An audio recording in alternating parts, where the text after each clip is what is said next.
right around the back end of finishing up law school, I started doing a lot of work in the sports and entertainment space.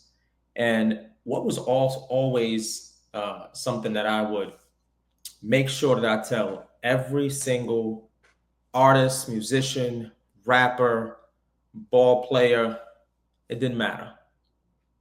This is something I want, especially all the young rappers or young athletes. You don't need a lawyer on retainer. You need a lawyer as a friend. Let me tell you what I mean by that.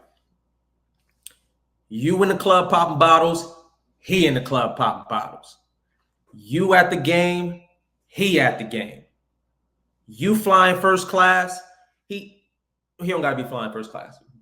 But make sure he on the plane. All right. The story we're going to talk about today is about superstar rap artist who was definitely a huge figure in the early 2000s. He came on with Dipset, came on by himself. This is an incident involving superstar rapper Jim Jones. Let's take a look at this and see where things went wrong and where things could have been better. Rapper Jim Jones? No, I have no idea. Anyways, I guess he was fine, but there was a passenger for row 4. I don't know who it is. The lady's gonna know who it is. They went at it. Like physically or verbal?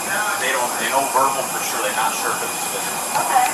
So as soon as we landed, a whole bunch of commotion going on, and I had so much going on from here. There was a rapper named Jim Jones who was sitting in 5 Bravo.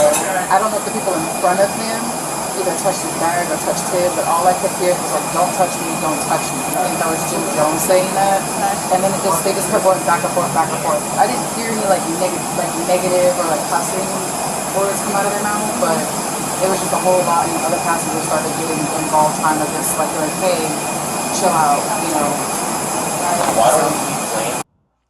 Okay, so right away it looks like the cops show up on the scene and they're trying to get a gist of what's going on. Now, it was specifically referred to as a disturbance, not an altercation, not even an assault.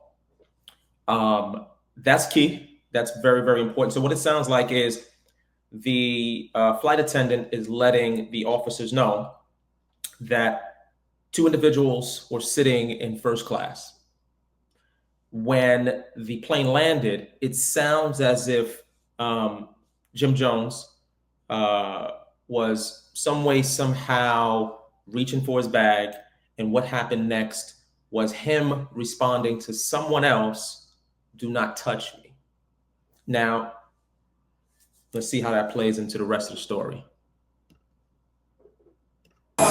Sorry? Why don't we start deplaning? Okay. Because they're in first class. We'll be out pretty quick. Okay. And then we'll talk to him and then see who the other, he'll tell us who the other person is, I'm sure.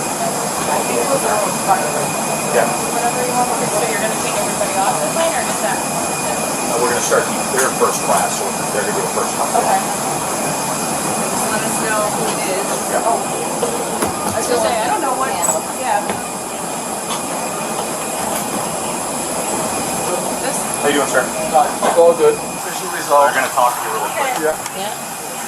Go ahead, speak away. Now, it looks like they haven't mentioned the other party's name, and that may be due to different state laws. It could also be to, federal laws as well. However, from what I'm seeing, because Jim looks, obviously sounds and feels to be what they recognize as a public figure, they've directly put his name into the conversation. Now, mind you, they asked, "Do you know rapper Jim Jones?"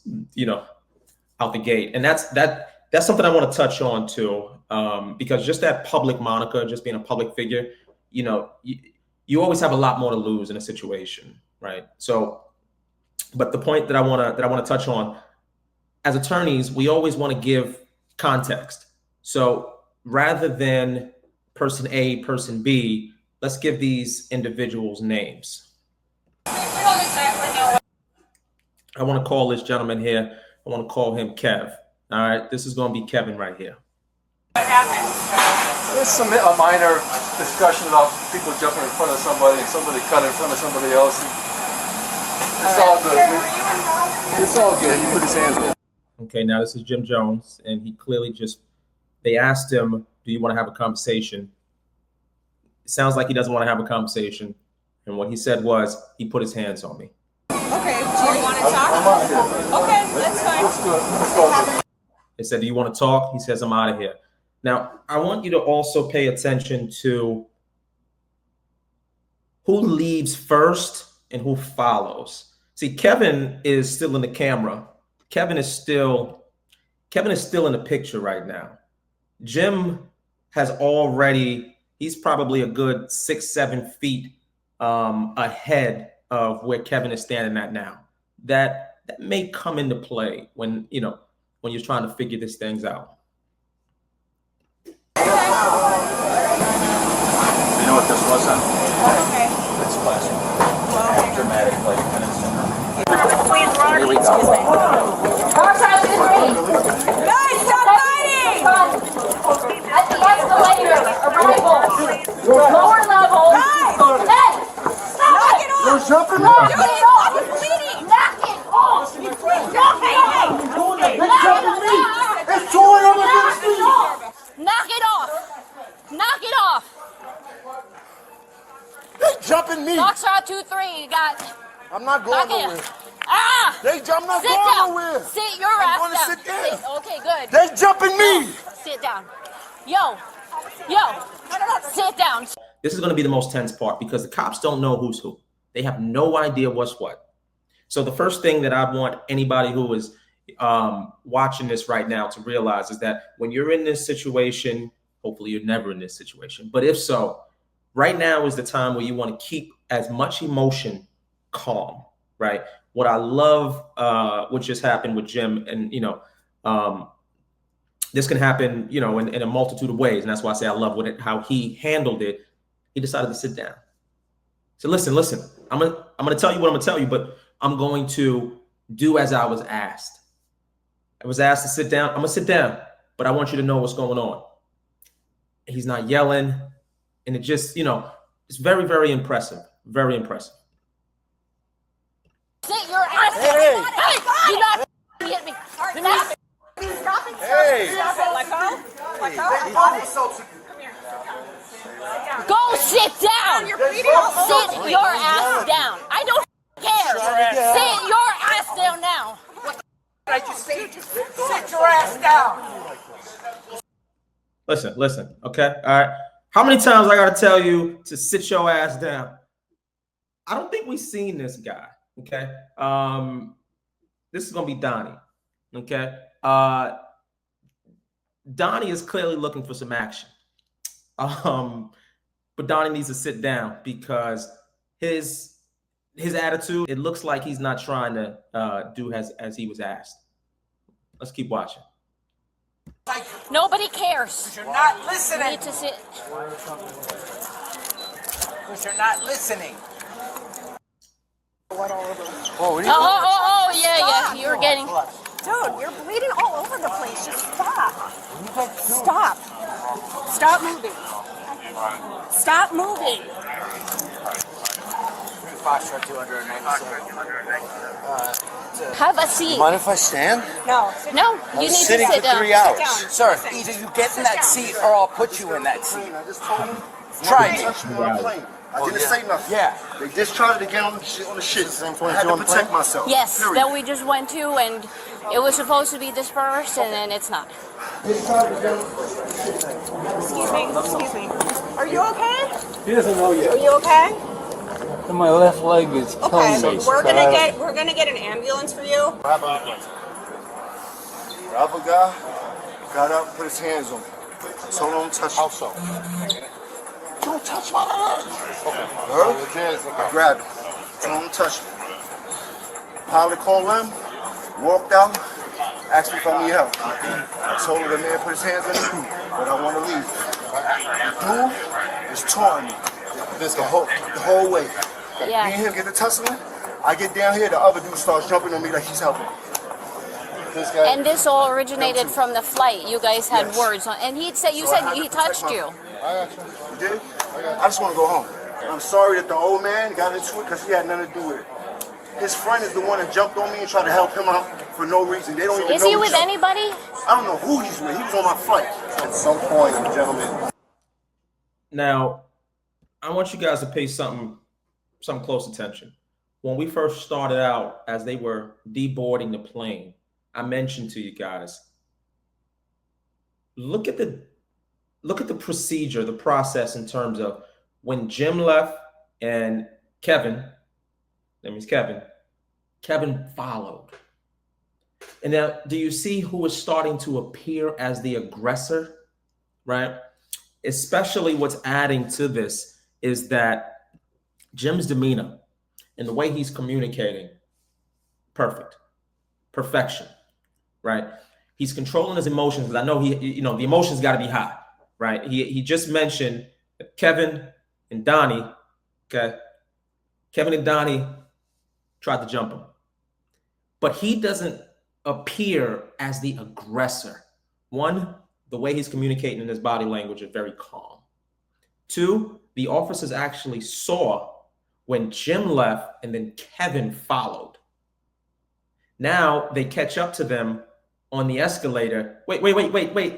Kevin, come here, bring it in.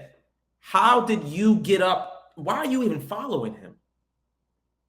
Why did you need to be that close to his person, to his body, to get into an altercation? That's why communication, body language, and your demeanor, especially when dealing with officers, why it matters so much. Let's keep watching. What happens as he's talking to him? He's talking to me. I'm walking to the escalator. I get on the escalator. He's still talking shit. He does a fake flinch move, a bunch of it. I grab him. Now we got to go for it. Okay.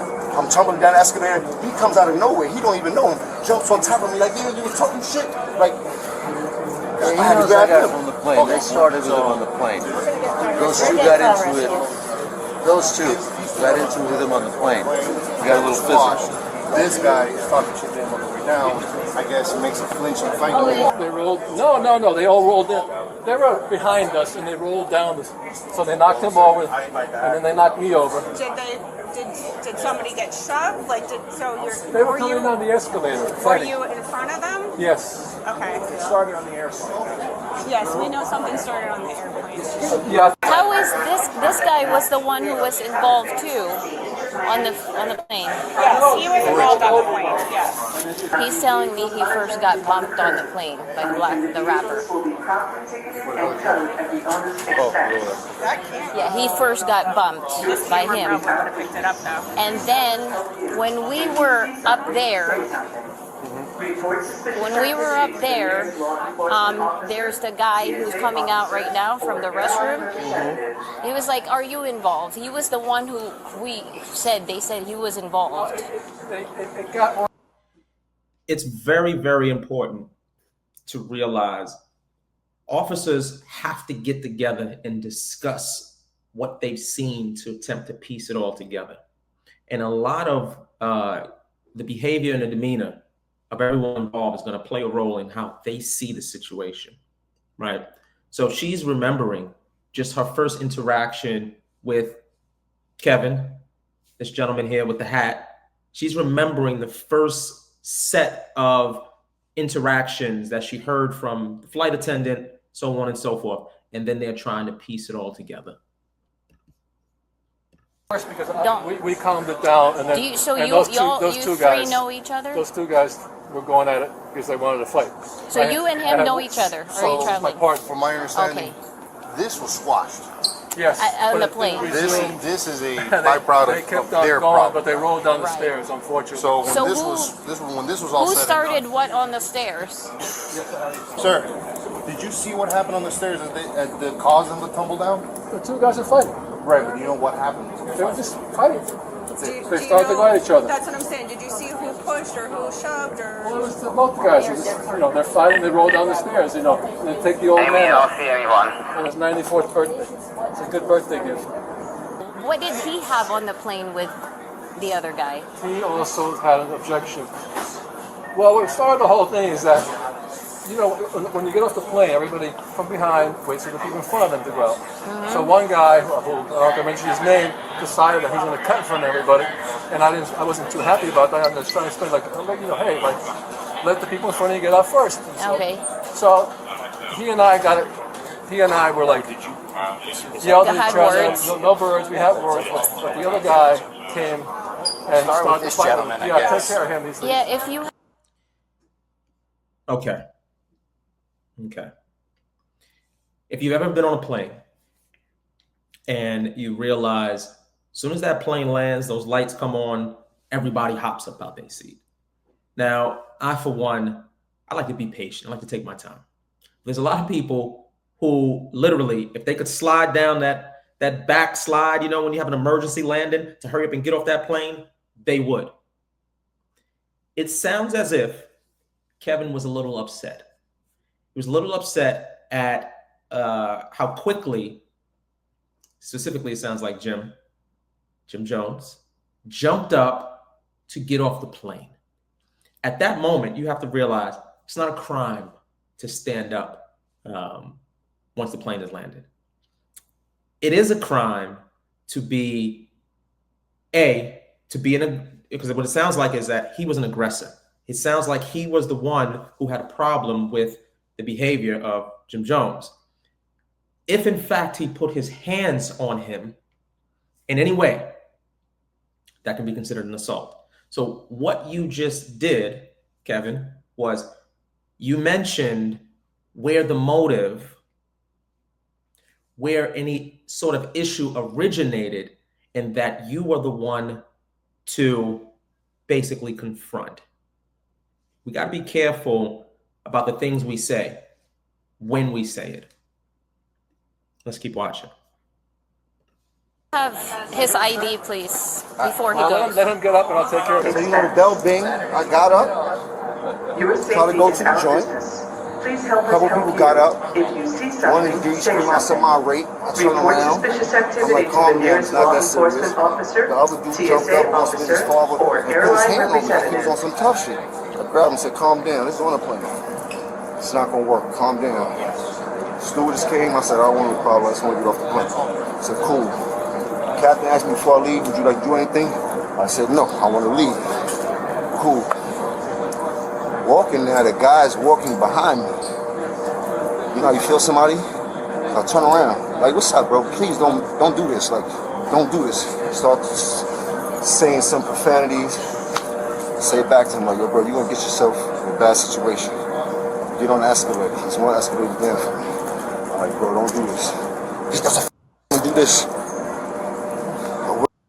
Before he mentions this, it looks like Kevin got a little physical on the escalator. Again, if you are in pursuit of someone and the timeline demonstrates he was going away from your person and you were following, for whatever reason, you are now seen as a potential aggressor in the matter. Now let's see what happens next. I don't know what to do after that. You did? You put your hands on me, you flinched at me. I had to grab him. You come with that escalator. The other dude comes, jumps on top of me. What other dude? The other dude that I had the first incident with on the plane. So he's gone. No, he was here. He jumped on top of me. So now he was acting like trying to jump. So I got to physically restrain both of them. So that's how we end up at the bottom of the escalator. I don't want nothing. I want to go home. I don't know nothing. Was this the guy I don't know nothing. I just told you the story, what happened. Got into a little incident. It's not that important. If I can go home, I'd rather go home. I don't want to deal with nothing. Okay. You know what I mean? Calm down, Joe. Calm down. Guys just got a job. Nah, I know that, but I just got to go home. I don't. No, I know. You know what I mean? Like, putting your hands together is a nonverbal communication style where it just reads, I'm in peace. want no problems on any front. I didn't cause a problem. I didn't start a problem. That's exactly why I've always said you need a lawyer, not on retainer, because they can't be with you in those moments. You need a lawyer as a friend. Let's keep watching. Guy's got a job to do. That's the first thing from my Of course. I do not want to do anything to hurt anybody. That's Of not course. what I'm into. But I'm not going to let nobody do anything to me at all. Of course. Is the older man okay? They're checking him out right now. They just put him on a gurney, all right? And that was solely whoever he's with, his chaperone. That was his chaperone's fault. His chaperone should have took him out of there. They was already walking out, bro. He was on the way out with that older man. I'm on the escalator tussling. I get to the bottom of the escalator. He leaves the old man and comes back towards the escalator to try to get some free licks off. I'm like, yo, bro, what is going on? Now, Jim is, being from New York, it's a certain style of communication. So free licks just means he came back to get some hits in, to hit him, to punch him, to kick him, to hit him with a cane, whatever the case might have been. I'm like, yo, bro, you like 85 pounds, bro. Like, what is your mind is telling you to, like.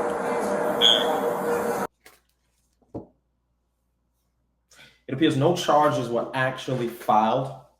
The two individuals, there were two individuals that were involved. I'm assuming it was Donnie, it was Kevin, right? No charges were filed by any. However, the surveillance, obviously we're in an airport. And that's another thing we haven't touched on a whole lot. The surveillance, and there were eyewitnesses. And each component, both the surveillance and the eyewitnesses, it doesn't say how many witnesses there were. They all confirmed Jim Jones's version of the story. It's critical because the way he behaved, it didn't appear that there was anything suspicious, that there was anything that might not be the case. And that's why the manner in which you communicate is so important. Thanks for tuning in to Len the Lawyer. I'm gonna have another one for you soon.